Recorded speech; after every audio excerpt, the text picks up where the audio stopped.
Halo guys, kembali lagi di Sumawa Suara Mahasiswa.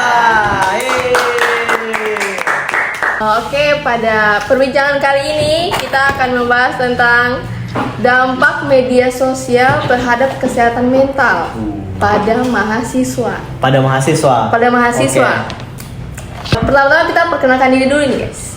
Yang di sebelah kanan saya yaitu... Halo, nama saya Zulan Aidil dengan NIM B50 123060. Nama saya Chandra dengan NIM B50123068. Kalau saya Ikadek Yuda Jadipa dengan NIM B5013061. Halo, saya Miftahul Fuad, NIM B501-23062. Oke, jadi kita ini langsung kepada pembahasan saja ya guys ya. Yang pertama itu pertanyaan saya terhadap kakak ini itu tentang apa sih pendapat atau pandangan kakak ini terkait dengan dampak media sosial terhadap kesehatan mental pada mahasiswa. Ada yang mau jawab duluan nih? Dari saya. Oke. Dari kakak Zul kan? Kalau menurutku dampaknya sangat luas. Terus teman-teman juga pasti sering sudah ketemu sama pembahasan itu di media sosial juga. Dampaknya media sosial terhadap kesehatan mental itu yang paling sering saya rasakan ya secara pribadi itu perubahan mood yang cukup signifikan, bahkan penurunan mood itu sering berulang. Kita jadi menilai diri kita hanya lewat media sosial, atau citra diri kita cuma kita nilai lewat media sosial. Begitupun juga ketika kita melihat orang lain, kita stalking Instagramnya, mungkin kita lihat feednya, oh dia ini begini, jadi kita langsung menyimpulkan kalau misalkan dia itu orang yang seperti ini hanya dari stalking Instagramnya.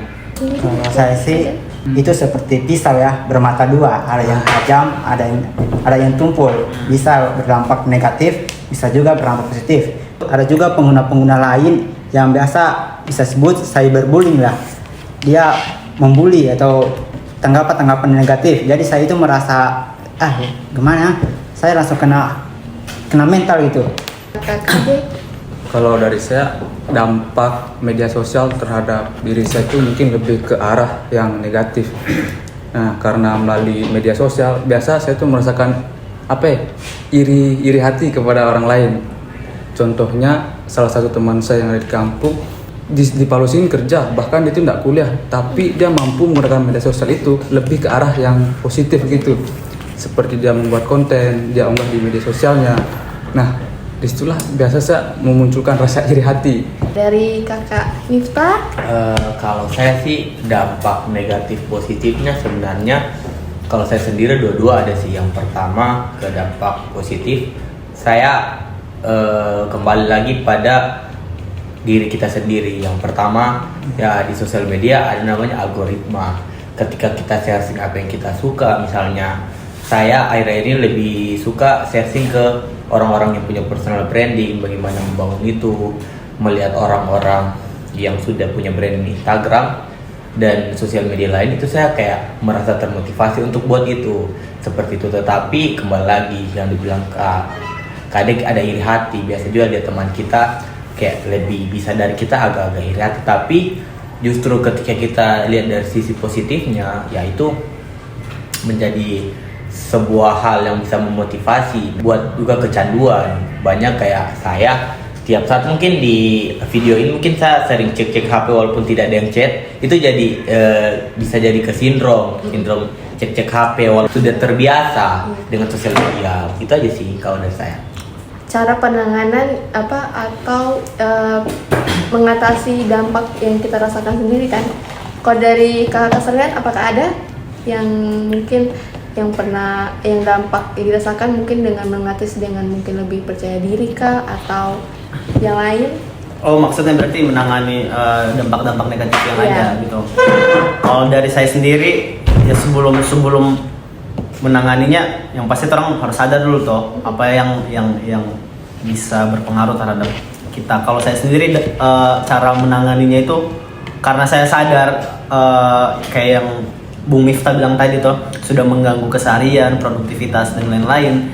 Itu saya mulai mencoba menangani bagaimana sih supaya media sosial ini saya gunakan secara efektif begitu ya. Saya gunakan di saat-saat waktu yang tepat ketika saya mungkin sedang mencari referensi, sedang mencari inspirasi, atau sedang mencari ide-ide lain lah. Kontrol diri begitu ya. Saya tanamkan ke mindset saya kalau misalkan tidak harus setiap saat saya mengecek ini, karena tidak setiap saat juga hal penting masuk di media sosial tersebut.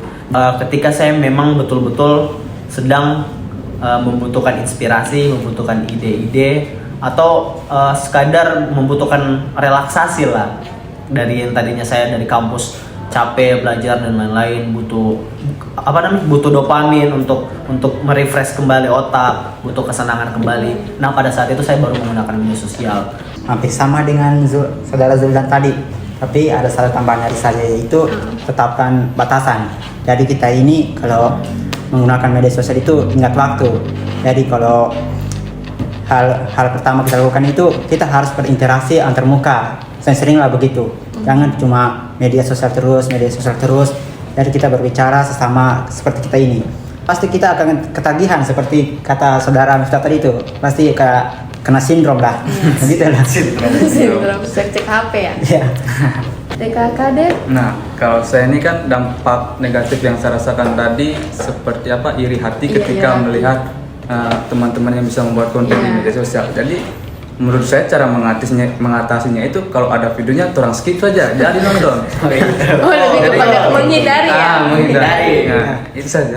Sebenarnya ketika sosial media kan sudah jadi hal yang habit tiap hari Nah, sosial media kan digunakan ketika waktu luang. Pertanyaannya, kita ini waktunya tiap hari luang gitu ya. Kita punya waktu Karena luang banyak. semakin pasti menyempatkan diri ya. Iya, terus kalau boring atau tidak boring pasti buka sosial media. Nah, kalau saya misalnya kerja tugas atau kerja, walaupun jarang sih saya lakukan, cuman ketika saya ingat saya lakukan, kayak menerapkan 15-5-15, jadi 15 kerja atau kerja tugas, 5 menit scroll, dan 15 menit lagi lanjut kerja, kayak seperti itu. Nah, tapi kan dampak yang dari media sosial juga yang teman-teman pasti rasakan dah. Kayak kita buka HP, terus sekarang jam 5.37, kasih pas jam 5.50 lah, atau tidak kasih pas jam 6 pas, atau jam 5.40. Nah, hal-hal begitu kan kita sudah, oh ya 5.40. Tapi karena sudah keenakan berselancar di media sosial, kita kayak tunda, dilihat sudah 10 malam. Jadi semua yang kita mau kerjakan ya tertunda karena sosial media. Itu aja sih, lebih ke bukan mengurangi, lebih ke mencari hal yang lebih bermanfaat daripada cuma scrolling. Kalau scrolling itu bermanfaat dalam tanda kutip untuk cari kerja, untuk bisnis dan sebagainya, boleh, tapi bukan pada hal-hal yang membuat kecanduan gitu. Kayak begitu. Oke, berarti dari kakak keseluruhan dengan cara mengatasi dampak yang dirasakan lebih kepada dengan cara tersendiri, dengan mungkin lebih mengoptimalkan penggunaan sosmed itu sendiri, dengan tidak selalu menunda yang tidak diperlukan, hal-hal yang seharusnya dikerjakan tapi ditunda-tunda terus karena terlalu asik berselancar atau menggunakan sosial media itu sendiri. Oke. Ada tambahan dari saya. Nah, soal yang prokrastinasi yang menunda-nunda tadi ini.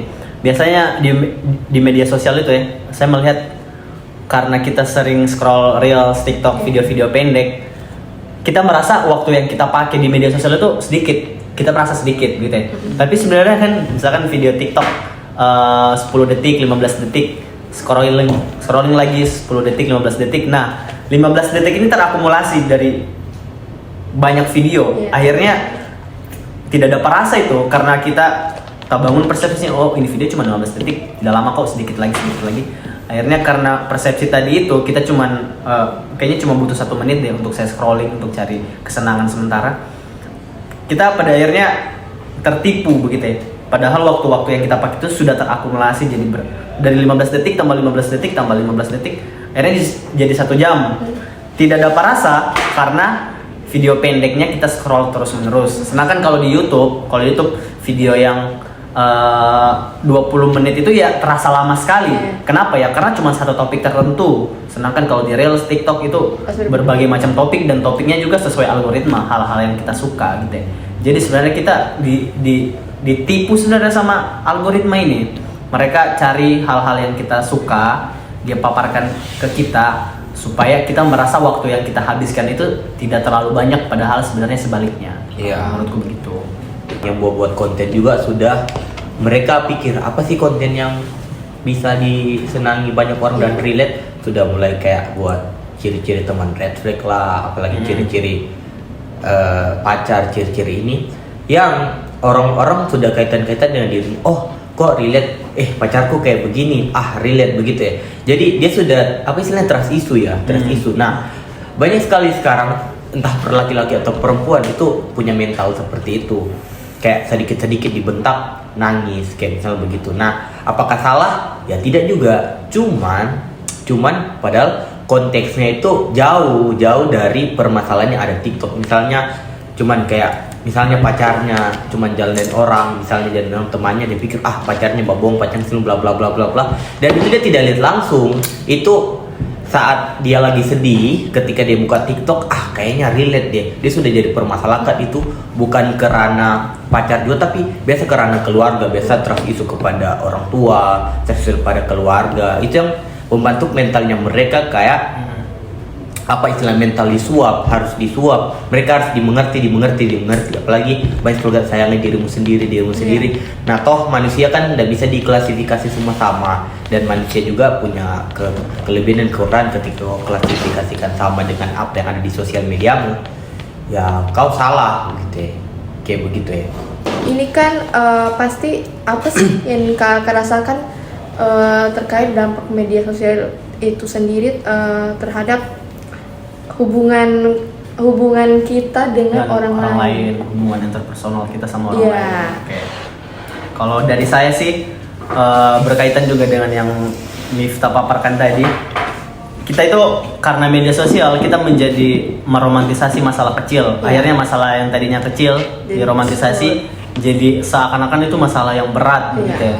Nah, terus kita kan biasa ketemu sama fakta psikologi ini, fakta psikologi ini, atau Ya. kalau kalian merasakan masalah yang ini bisa jadi kalian didiagnosa punya bipolar disorder dan lain-lain. Akhirnya itu yang bikin kita overthinking, kita bikin cocok logi dengan dirinya sendiri. Oh iya, saya merasakan indikasi-indikasi yang disebutkan ini dan lain-lain. Akhirnya itu sebenarnya berpengaruh terhadap hubungan kita dengan orang lain.